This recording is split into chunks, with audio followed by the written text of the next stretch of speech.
Hello दोस्तों, नमस्कार। आप सबका स्वागत है चैनल पे। आशा करते हैं लोग बढ़िया होंगे। दोस्तों, आज मेरा सीबीटी एनटीपीसी सीबीटी 2 एग्ज़ाम था और अभी मैं एग्ज़ाम देकर लौटा हूँ। आप में से भी बहुत SSC aspirant NTPC CBT 2 exam आज दिए होंगे, आशा करते हैं, और आपका भी एग्ज़ाम अच्छा गया होगा। तो आज इसी वीडियो में रिव्यू करने के लिए मैं वीडियो बना रहा हूँ कि एग्ज़ाम कैसा था, किस लेवल का था और क्या कटअप जा सकती है, ठीक है, सेफ स्कोर क्या हो सकती है, कितने अटेम्प्ट अच्छे होने चाहिए। थोड़ा सा बताना चाहता हूँ कि दो एग्ज़ाम में शिफ्ट हुए हैं मेरे ख्याल से। पूरा ऑल ओवर इंडिया में दो ही शिफ्ट में हुआ था, कोलकाता में तो दो शिफ्ट में ही दिखा। तो मेरा एग्ज़ाम का सेंटर जीटो बिटान सेक्टर 5 में पड़ा था, ठीक है। तो जो वन ऑफ द कह सकते हैं इंडिया का बेस्ट सेंटर है, ठीक है। और स्पेशली ये सेंटर इतना बढ़िया है कि दूसरे स्टेट के जो आसपास के बिहार, झारखंड या फिर कह सकते हैं या फिर आसपास के जो भी है, इस सेंटर के कारण ही, एग्ज़ाम माहौल के कारण ही कोलकाता मारते हैं प्लेस, ठीक है। मैं भी उनमें से एक हूँ। मैं बिहार में रहता हूँ, लेकिन इस सेंटर के कारण ही मैं यहाँ पर मरा था। क्योंकि ऐसा होता है कि सेंटर का माहौल भी आपका एग्ज़ाम एक्सपीरियंस पे पड़ता है, जो कि आज मुझे दिखा भी और होता भी है। एक्चुअली आप भी फील किया होंगे, ठीक है। और सीरियल में तो ये साक्षात मेरे साथ हुआ है, ठीक है। जो भी हो, बात करते हैं एग्ज़ाम का लेवल आज कैसा था। तो एग्ज़ाम का लेवल का बात करूँ तो शिफ्ट 2 का बात करूँ तो शिफ्ट 2 में मैथ और रीजनिंग काफ़ी ईजी आए थे, ठीक है। मैथ तो पूरा इजी था, एक दो क्वेश्चन कह सकते हैं कैलकुलेटिव हो सकती है, लेकिन सारा का सारा सॉल्व हो गया था, दिक्कत नहीं हुई थी। रीजनिंग में कह सकते हैं नंबर सीरीज आए थे, अच्छा खासे आए थे, ज़्यादा आए थे, ठीक है, लेकिन सॉल्व हो जाने वाले थे। और जो कह सकते हैं अल्फ़ाबेट सीरीज कह सकते हैं, कोडिंग डिकोडिंग हल्के आए थे, ठीक है। इस प्रकार से स्टेटमेंट बेस्ड क्वेश्चन 2 या 3 थे, ऐसा कुछ, ठीक है।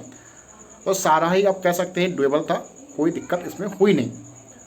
बात करते जीएस कैसा था, कंप्यूटर कैसा था, और क्या कहता है उसको, जीएस, कंप्यूटर और करंट अफेयर्स, ठीक है।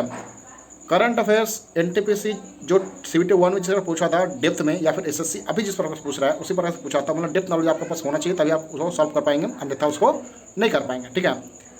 तो करंट अफेयर्स पढ़ा हूँ, लेकिन उतना अच्छा तरह से मेरा नहीं तैयार है, तो मैं उतना अच्छा करंट अफेयर्स का सेक्शन में परफॉर्म नहीं कर पाया।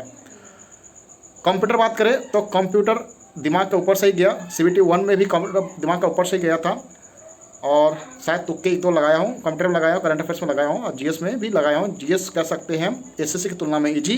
और टेक्स्ट बुक में जो हम लोग मॉक लगा रहे थे, ठीक है, सीबीटी 1 न्यू पैटर्न है या फिर ओल्ड पैटर्न हो, मैं रेगुलर मॉक लगभग पोस्ट स्कोर शेयर कर रहा था आपको, ठीक है।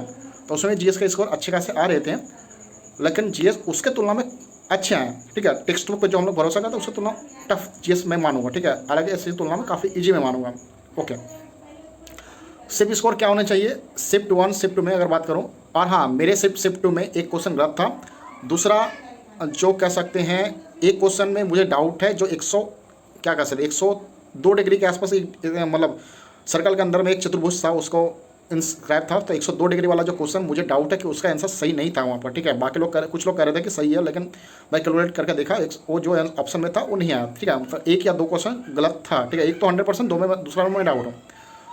तो शिफ्ट 1 में मैं कईयों को देखा हूँ तो 100+ अच्छे जो एस्पिरेंट हैं, ठीक है, मेरे जैसे जो एस्पिरेंट है, मेरा जो लेवल है, मैं जो मानता हूँ, या फिर जो मुझसे मैच करते हैं, तो 100+ तो आपको होनी चाहिए, ठीक है।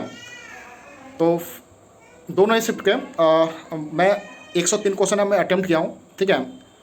और तुक्के में लगाया हूँ, अच्छा खासा लगाया हूँ, क्योंकि अल्टीमेट कह सकते हैं जीएस अच्छे थे, थोड़े करे थे। और बाकी अगर नहीं पढ़िएगा तो आपको 60 मतलब 70-80 क्वेश्चन में अटक जाइएगा, जो सीबीटी 2 के लिए सही नहीं है। तो जनरली दूसरी बात है कि मेरा जो होता है जीएस में अच्छा खासा पढ़ा हूँ।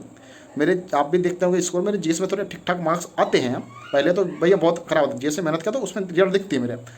तो या तो मेरा नेगेटिव नहीं होगा, जीरो देगा, या तो पॉजिटिव देगा। नेगेटिव होने के कभी कभी रेयरली ऐसा ऑप्शन आ जाता है कि नेगेटिव चला जाता है, बाकी या तो जीरो आता है या फिर प्लस में ही मेरा देता है।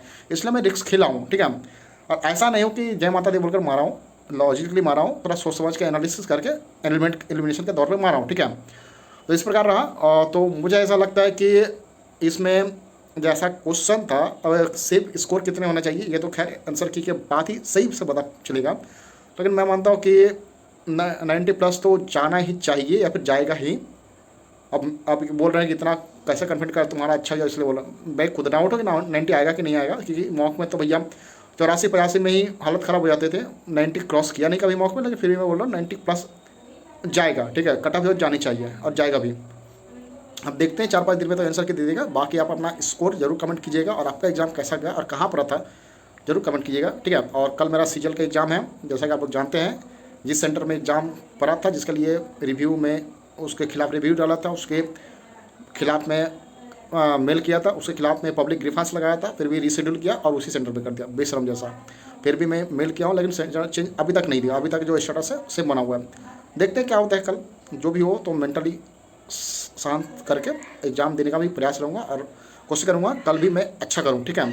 और ये एनटीपीसी एग्ज़ाम जो ऐसा मैं सोच के गया था उससे मेरे हिसाब से उससे उम्मीद से थोड़ा अच्छा गया, तो पॉजिटिव फीलिंग है मेरे अंदर। ऐसा नहीं कि निराश हो, एग्ज़ाम देकर मैं संतुष्ट हूँ अपने आप को, ठीक है। नमस्कार, थैंक यू।